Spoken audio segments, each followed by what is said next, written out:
welcome back to the graduates, I guess, of the Master Key class. And by now you would have finished your 3 lessons, your key and your compass and your treasure chest. I've had a few questions from enthusiasts who have been practicing the practices, and as you're on your journey, some little opportunities come up for deeper inquiry, and so we're just going to fill in those gaps today and try and put the pieces in a bit tighter for you.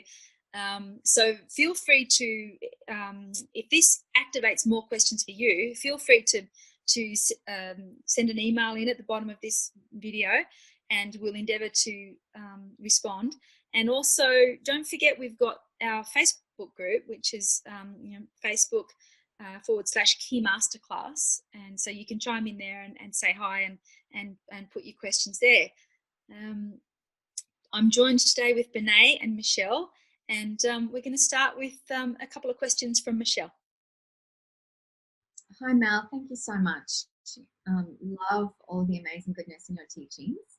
So one of the things that were coming up for me around gratitude was a bit of a paradigm shift, where I've always been surrounded by positive affirmations, and always that your thoughts create your reality. So always be positive and not and almost block the negative, or not face the negative. And so there was something that you had said in the lesson about gratitude, about embracing the challenges that come up for you and the shadow. And I wondered if you could talk about that a little bit more. Yeah, well, look, it's really timely, and everything always is that you'd be asking this question today, because I was actually having a conversation with my girlfriend about this morning, and the problem with holding positivity, if you like, you have to ask yourself the question, who is the one that is holding the positivity? Right? So you've got Michelle as a soul, and then you've got Michelle's ego coming in and making a decision to hold Michelle, soul, in positivity. And that's fine, and you can do that. You can do that. If that's your choice, you have free will. But at the end of the day, do you want Michelle to be in control of Michelle, or do you want to take the lid off your soul completely and open up to divine guidance and divine intelligence and divine communication? Yeah? Because in order for you to do that, you're going to have to let go of control. And I can say, look, honestly, it's been my biggest and hardest lesson. But if you can trust the universe enough to just open up into all that is and all that is available, including issues that you might judge as being negative, or energies that you might judge as being negative, if you can open up, then you're going to be informed on a much wider scale versus the being that is going to remain positive and bring in your ego to keep you standing in a positive position. Does that make sense? Yeah, it does. And so with the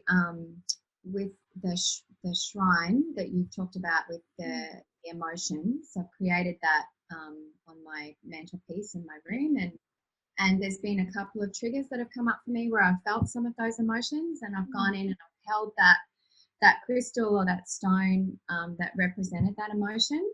And I think the biggest aha moment for me is just not having to control it, just be aware of it, and then asking the question, ask for help to release it, which has actually interestingly opened up a flood of stuff. Right. And so I guess it's like, okay, there's still that thinking in my head, which is the paradigm shift, where emotions or the sadness or the grief or the shame or whatever it is. I don't want to create more of that. And so the fear is that if you open up to the grief and the shame and the sadness, you're creating it. Yes. But it was already there. Yeah, but I think I had learnt to suppress it and to deal with it, and just that positive thinking, you know what, it is, move on, put a smile on your face and get over it. Yeah. And now I'm feeling it and I'm sitting with it. But I still have this maybe this fear that, I'm really catching my thoughts because I don't want to think that emotion. You don't want to think about you don't want to be lost in an eternity of shame and fear. You don't want to be stuck there. Yeah, and maybe the thing is to not think. Maybe it's to feel. Maybe that's the answer. Well, you've already described what the emotion is that's arising now, and what's arising now that you've allowed yourself to feel the shame and the grief. Now that you've taken the lid, you've taken the lid off that. Now what's arising is fear, and so that's your next piece. I got it. Yeah. Yeah. And so now we hold that. We have compassion for that and hold that fear, because remember, the practice of your treasure chest is that we hold dearly whatever arises in a sacred and loving way, no matter what. And so the triggers are the gifts. Now, what always happens with the emotional levels of love is that, I think I've mentioned before, that shame resonates very, very low in frequency, but fear resonates slightly higher. So even though it still feels crap, you're actually progressing. So you were here and now you're vibrating here. Now, you might just come to here in your soul's journey and then go, oh, I don't like fear. I'm going to be positive and hold and go into a holding position. I think I've mentioned about holding positions or blocking or just time out, and that's okay. And you can hold. And then so at some point, though, your soul, if it is true for your free will say, my life's just not flowing. It's not moving in the direction I want it to move in. What's going on? And then at some point you will decide to take the cap off your holding position again and just let yourself resonate the fear that's coming out. And what will happen is you'll move up another vibration. But if you want to be loving, you can't resonate at love by suppressing fear, doubt, shame, anger here. It's just it's inauthentic. It's not even possible. So if you want to be love, you have to do your time. You have to progress through the different emotional levels so that you can authentically and honestly resonate your joy and your free will here, because you've felt your way up. So I just cannot. The only reason I can think of for wanting to control your emotions is if you're in a situation that is unsafe. If you're in a let's just say in a relationship with someone who's violent or abusive. If you are a mother and you've got to get your kids out the door and to school, you might go into holding patterns around situations like that. Trauma, the death of a family member, we got to pull our shit together. There's times when we got to pull it together and we got to power through no matter what. And I get it, and that's useful to kind of just, okay, I'm going to shelve that now. But overall, you don't want to shelve anything. You want to keep holding and nurturing and being really loving with yourself. So if fear's emerging for you now, it's only the mind, Michelle, that's saying, oh, you're going to get stuck here. You know, you've been doing your soul work for now, what, 4 weeks? I'm going to get stuck. You know, you think of the lifetime of Michelle, and then the lifetime of Michelle's mother and Michelle's grandmother, and the lineage, and you've been doing soul work for a month. It's not really a long time. Yeah, but this path of continuing to hold is really gonna speed up your soul's progress. If you choose, it's the fastest way. Yeah. Okay, thank you. Yeah? Does that make sense? Yeah. Perfect. So what are you gonna do? How are you gonna be with what's arising? Just hold it, feel it, and have patience and let go, and trust that it's meant to be this way. And fear's tricky, because there's an old saying that the fear of fear itself is far bigger than the actual fear. So a lot of people have fear of fear, and so they're immobilized in time. They're stuck. So to be with fear, firstly, to recognize that you've got fear, and that's where you're processing right now. And then secondly, fear loves water, especially warm water, because it's often associated with the kidney meridian and the kidney chi. So when I have fear or terror or shock, I run a huge bathtub and I fill it up with magnesium salts, and I get under it and I make noise. You know, and somehow I become a mermaid, and somehow the water, I think it's kind of like being back in the womb, you know, with all those magnesium salts in it, and I get in, and I just really be present with myself under the water, and I make some noise, and that's how I hold my fear, and I make sure I keep myself warm, because I tend to get really cold when I go into terror and shock. So to wrap up in a really warm blanket, if you've got a heat pack, put a heat pack on the back of your kidneys, because what we're doing now is we're bringing love to the energetic state of your being. So you want to be your own mama and go, okay, I'm processing fear right now. I got my blanket, I got my nana rug, I got my heat pack, I got my water bottle, I got my cocoa. I'm processing fear, but you're not avoiding it, but you're feeling it. And I tend to I shake like a dog. You know, get that, the shake, the internal shakes, but you let yourself have it, but at the same time, you're taking really, really good care, good, gentle care. Yeah. Awesome. Thank you. If you want to speed up the process a little bit more, when you're sitting quietly, just turn it up. So it's a mindfulness process, and you're closing your eyes, and you want to just get into a deeper connection with that vibration. So you close your eyes, and in your own kind of mind and with your own intent, turn up the volume on your fear by 20%. Just turn it up, and then turn it up by 50%, and really turn it up until you just need to back away a bit, but you can turn it up. And you can also pray, and you can say, I'm ready to process this. Bring it on, and let it inform me. Let it show me what it's about. Let it show me what I'm fearful of. Let it talk to me, because now we're communicating with our fear, and we want to know, don't we? What's it about?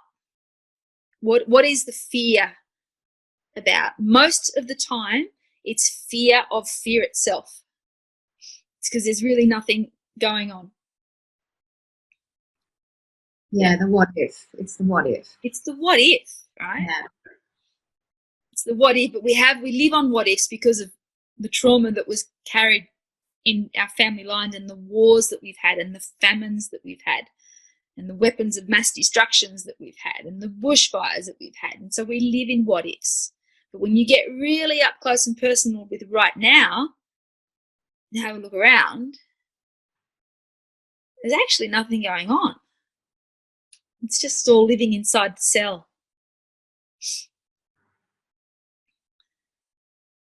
Awesome. Thank you. Let me know how you go.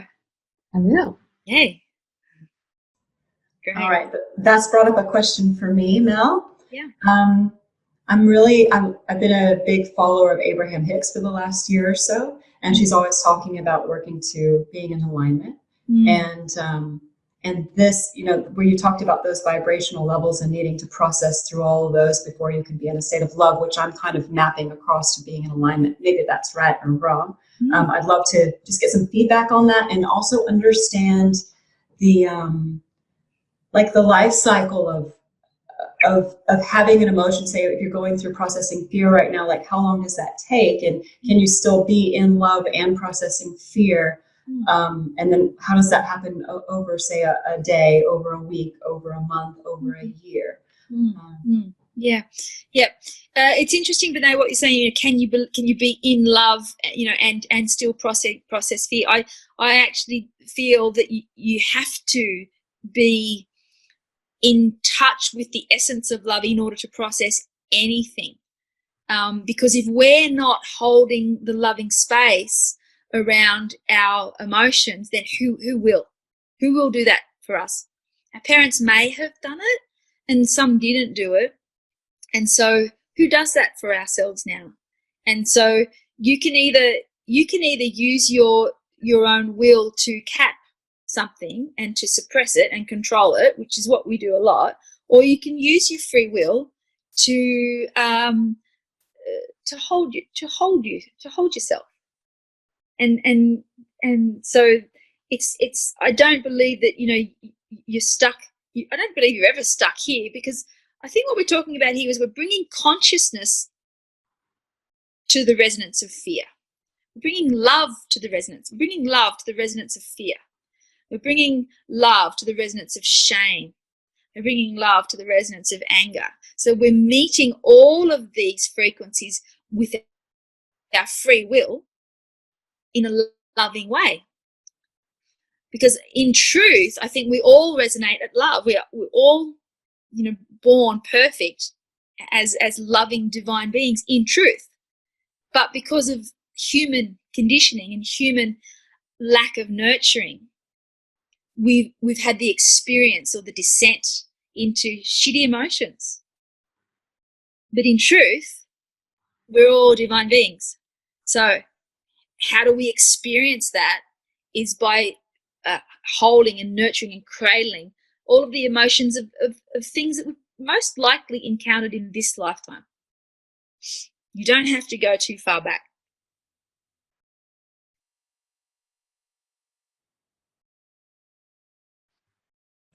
No, that resonates. Thank you. Resonate? Yeah. And so I love Esther Hicks. I adore her teachings. 10 years ago, however, when I started working with her, I couldn't go near it. She was talking so fast. She was vibrating at such a high level. I just would get really overwhelmed and just like, get that woman away, man, or woman, I don't know, get that person away. And I do feel that Abraham is speaking truth. But how do you just embrace and go straight to that level of staying in the vortex, which is basically staying in alignment to God's energy? How do you do that when you're feeling depressed? How do you do that when you're feeling afraid? How do you do that when you're feeling angry? It's impossible. So now I can listen to Esther Hicks, and now I can have 5 or 6 days in a row where I'm living in complete alignment and complete divine guidance. And sometimes I'm not, and sometimes, whoa, I've hit a wound, and now I'm down here. So I don't think it's just like a straight trajectory up.